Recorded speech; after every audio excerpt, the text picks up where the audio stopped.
الحمد لله وكفى وسلام على عباده الذين اصطفى أما بعد فأعوذ بالله من الشيطان الرجيم بسم الله الرحمن الرحيم ألم تر أن الله أنزل من السماء ماء فأخرجنا به ثمرات مختلفا ألوانها ومن الجبال جدد بيض وحمر مختلف ألوانها وغرابيب سود ومن الناس والدواب والأنعام مختلف ألوانه كذلك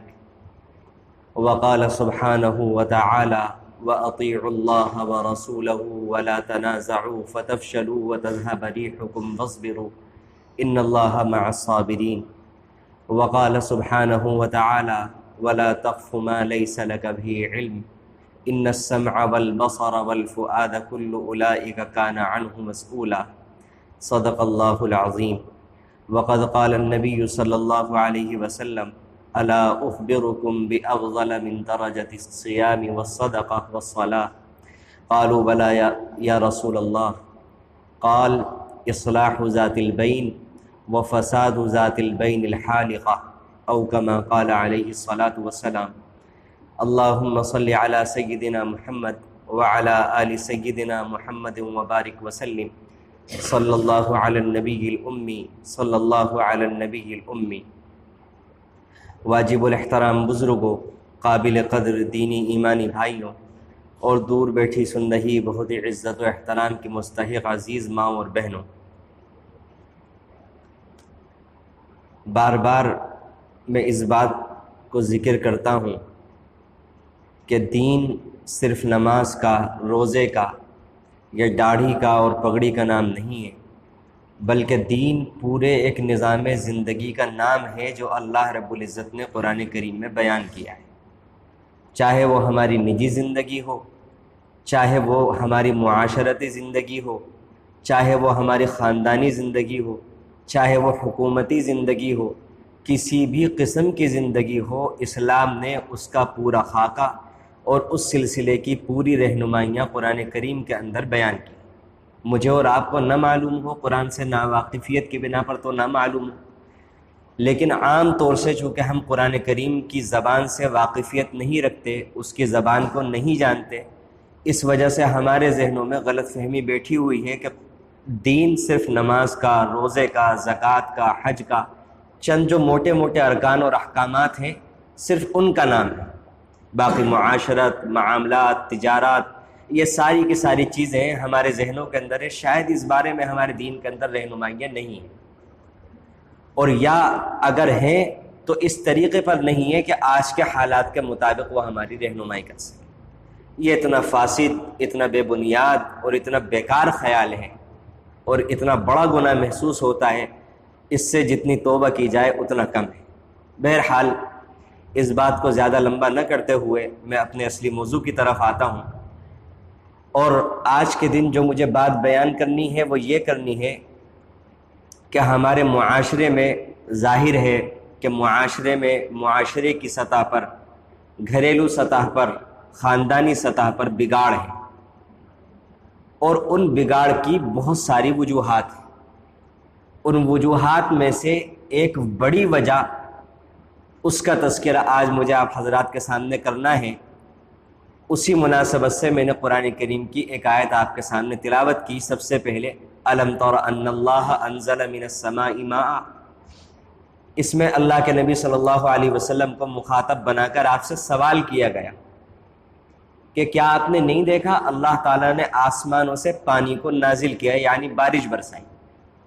کتنا اللہ رب العزت نے نیچے کی سطح پر لا کر مثالیں بیان فرمائی ہیں تاکہ ہم جیسے لوگ ان باتوں کو سمجھ سکیں، اس میں غور و فکر کر کے اپنی گھریلو زندگی کو، معاشرتی زندگی کو، خاندانی زندگی کو بہتر بنا سکیں۔ ایسی مثالیں کہ جو بالکل عام ہیں، جس کے لیے نہ پڑھنے کی ضرورت، نہ لکھنے کی ضرورت،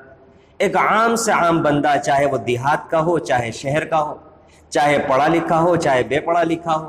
ہر انسان بارش سے واقف ہے، اور اسے معلوم ہے کہ جب بارش برستی ہے زمین پر تو اس کے بعد زمین سے غلہ نکلتا ہے، سبزیاں نکلتی ہیں، پھل نکلتے ہیں، پھول نکلتے ہیں، ہر کسی کو یہ بات معلوم۔ اللہ نے اسی مثال کو بیان فرمایا، اے محمد صلی اللہ علیہ وسلم، کہ آپ نے نہیں دیکھا کہ اللہ نے آسمانوں سے پانی کو برسایا بارش کی شکل میں، پھر اس سے ایسے پھل نکالے جن کے رنگ مختلف ہیں، رنگ برنگے پھل نکالے، کیلے کا رنگ الگ ہے، آم کا رنگ الگ ہے، خربوزے کا رنگ الگ ہے، تربوز کا رنگ الگ ہے، ہر پھل کا رنگ جدا، اس کے خواص جدا، اس کا ذائقہ جدا، اس کی خوشبو جدا، لیکن جس جگہ سے وہ نکلتا ہے مٹی، اس کا سب کا رنگ ایک ہے۔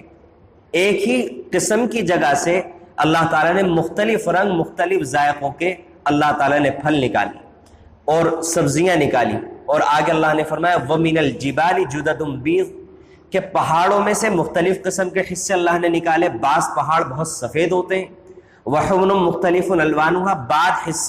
بعض حصے رنگ کے اعتبار سے مختلف ہوتے ہیں، لال ہوتے ہیں، سرخ ہوتے ہیں پہاڑ کے، وَغَرَابِيبُ سُودٌ، اور بہت سے حصے گہرے سیاہ ہوتے ہیں، وَمِنَ النَّاسِ وَالدَّوَابِ، بھی اس کے بعد اللہ تعالیٰ نے دو مثالیں بیان کرنے کے بعد فرمایا کہ جیسے اللہ تعالیٰ نے پہاڑوں کو مختلف رنگتوں کا بنایا، سبزیوں کو، پھلوں کو مختلف رنگتوں والا بنایا، ایسے ہی اللہ تعالیٰ نے لوگوں کو مختلف رنگتوں والا بنایا۔ کوئی کالا ہے، کوئی گورا ہے، کوئی سانولا ہے، کسی کا قد بڑا ہے، کسی کا قد چھوٹا ہے، کسی کی عقل زیادہ ہے، کسی کی عقل کم ہے، کسی کے اندر شجاعت، بہادری کا جوہر زیادہ ہے، کسی کے اندر تحقیق کا مادہ زیادہ ہے۔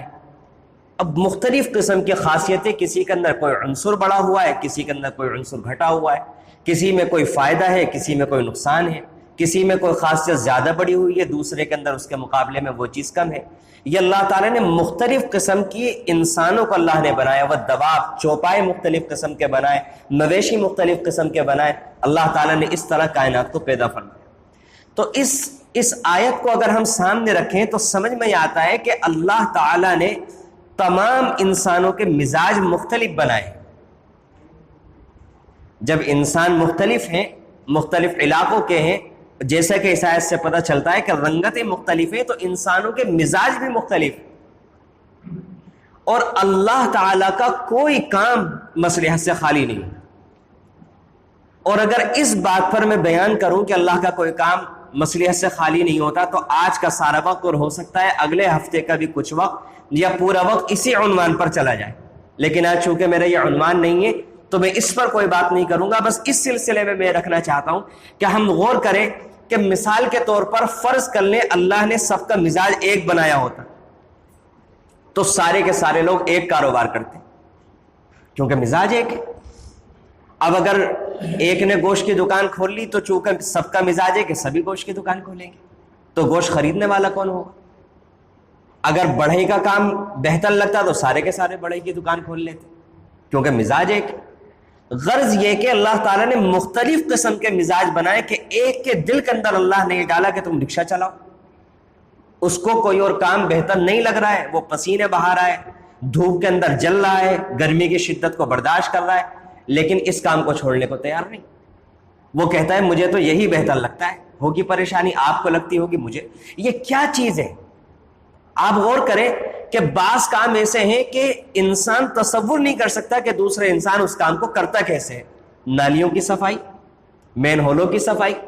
یہ ایسے کام ہیں کہ ایک انسان اس کو کس طرح کرتا ہے یہ سمجھ میں نہیں آتا، لیکن قرآن کی اس آیت کو سامنے رکھیں تو سمجھ میں آتا ہے کہ اللہ نے مختلف مزاج بنائے، تو اللہ نے اس بندے کے دل کے اندر ڈالا کہ تمہیں یہی کام کرنا ہے، وہ اس کام کو کر رہا ہے۔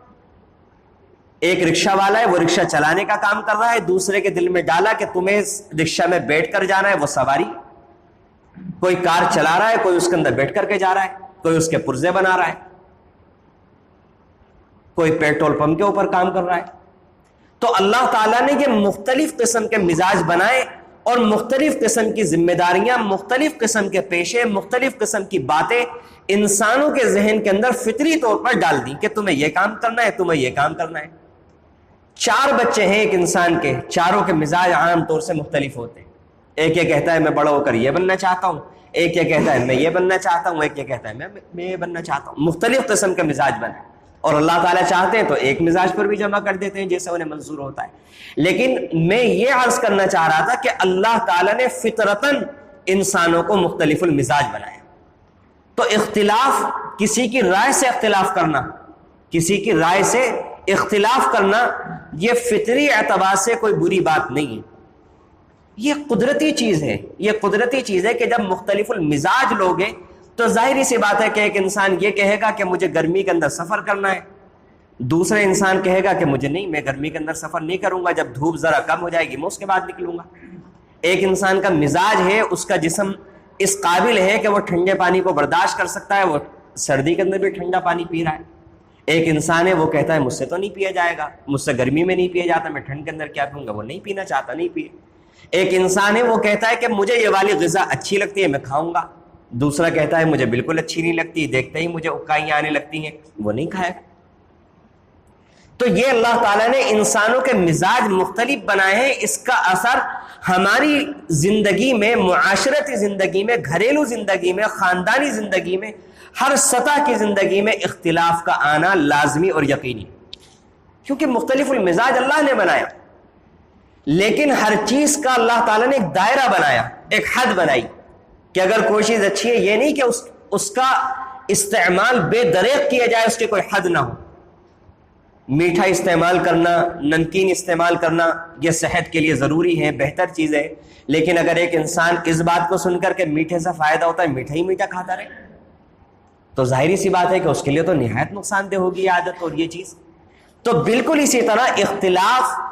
کرنا کسی کی رائے سے جائز حدود کے اندر رہتے ہوئے، جائز طریقے پر، مہذب طریقے پر، یہ عادت فطری تقاضا ہے، لیکن اس کے اللہ تعالیٰ نے کچھ حدود رکھے کہ ان حدود سے اگر آگے بڑھو گے تو گناہ ہو جائے گا، یہ ناجائز اور حرام ہو جائے گا۔